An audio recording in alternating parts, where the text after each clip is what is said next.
আমি এই মুহূর্তে আছি প্যারিসে, ফ্রান্সের রাজধানী। এইখানে এসে আমার যে কুলাঙ্গারের কথা মনে পড়ছে, যেই নষ্ট ভ্রষ্ট যে লোকটির কথা মনে পড়ছে, রাজাকারের প্রধান অ্যাপোলজিস্ট পিনাকি ভট্টাচার্য। দর্শক, আপনারা জানেন যে এই পিনাকি ভট্টাচার্যকে আমি চ্যালেঞ্জ দিয়েছিলাম। সে বলে বেড়াতো নানান ধরনের বড় বড় বাকুম বাকুম করতো, এই হল্লা করতো, এই করব সেই করব। ধরা খেলো একটি তথ্য দিয়ে যে মুক্তিযুদ্ধে নাকি মাত্র 2000 মানুষ শহীদ হয়েছে বাংলাদেশে। মানে রাজাকারের তো একটা লেভেল থাকবে, যেখানে পাকিস্তানিরা হামুদুর রহমান কমিশনের রিপোর্টে বলছে আমরা 26,000-এর সন্ধান পেয়েছি, সেখানে রাজাকারের বাচ্চারা এতই ভয়ঙ্কর, অর্থাৎ চামচামি এবং দালালির লেভেল এমনই পৌঁছেছে যে পাকিস্তানিদের সংখ্যাও এই দালাল বিশ্বাস না করে বলছে 2000-এর কথা। সে যাকে আপনারা জানেন যে এই রাজাকারের বাচ্চাকে আমি চ্যালেঞ্জ দিয়েছিলাম। আমি বলেছিলাম যে সে তার যাকে খুশি তাকে সে নিয়ে আসুক, আর আমি একা, আমাকে প্রমাণ করে দিক যুক্তি এবং তর্কে যে মুক্তিযুদ্ধে মাত্র 2000 নিহত হয়েছে।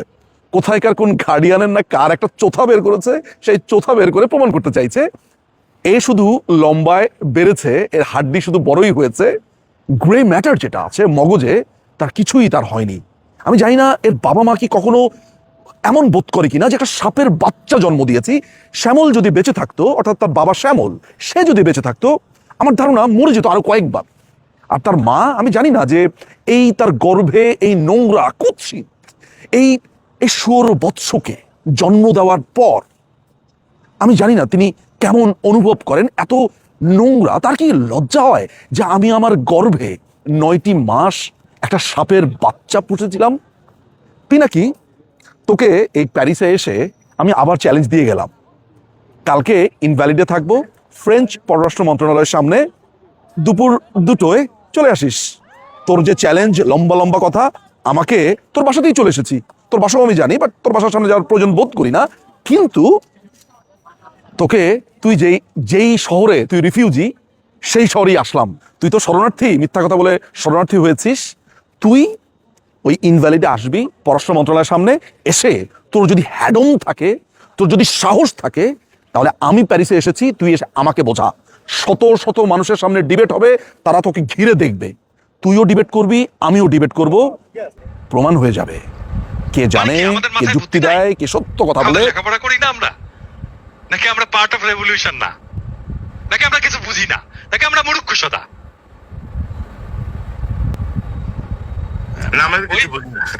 আমরা কিছু বুঝি না, মানে ওই যে একটা ইয়ে আছে না, মুখ খারাপ করতে হয় আর কি। সরি, মানে কনকের এখানে এসে মানে মুখ খারাপ করতে আমার খুব খারাপ লাগে, কিন্তু এটা দিস ইজ লাইফ।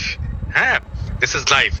ওইটা ওই ছোটবেলায় আমাদের ইয়ে, আমাদের মেডিকেল কলেজে আমাদের ডোমদের ইয়ে ছিল, যারা লাশ কাটতো আর কি, লাশ কাটতে আমাদের হেল্প করতো। হ্যাঁ, ডেড বডি তারা প্রিজার্ভ করতো, পোস্টমর্টেমেও তারা হেল্প করতো, আর ডেড বডি কাটতেও খুব এক্সপার্ট, ভেরি এক্সপার্ট তারা। তো ওই রকম পচা টচা লাশটা আসতো সারাক্ষণ, এর গন্ধ অন্তত বিভৎস গন্ধ। তো ওরা সারাক্ষণ টাল হয়ে থাকতো, মাল খেয়ে টাল হয়ে থাকতো আর কি। হ্যাঁ, তো ওর একজন, এবং তারা খুব দার্শনিক কথা বলতো মাঝে মাঝে। হ্যাঁ, এত দার্শনিক কথা বলতো না, এগুলো যারা শোনেনি তারা ওই লাইফের ওই ফিলোসফি গুলো জানে না আর কি। তো বড় লোক এবং গরিব, এদের মধ্যে যে তফাৎ, এইটা সে কিভাবে এক্সপ্রেস করতো সেই ডোম আমাদেরকে। হ্যাঁ, তো সরি ফর মাই ল্যাঙ্গুয়েজ, এখানে মিউট করা যাবে না, বাট আমি তারপরেও এটাকে বলতে বাধ্য হচ্ছি, কারণ this is philosophy, this is life. সে বলতো যে ভাই, আমরা শাক খাই, পেতনি লাগাই, আর ভূত হয়, আর উনারা সোনা খায়, পরি লাগায়, আর মাল হয়।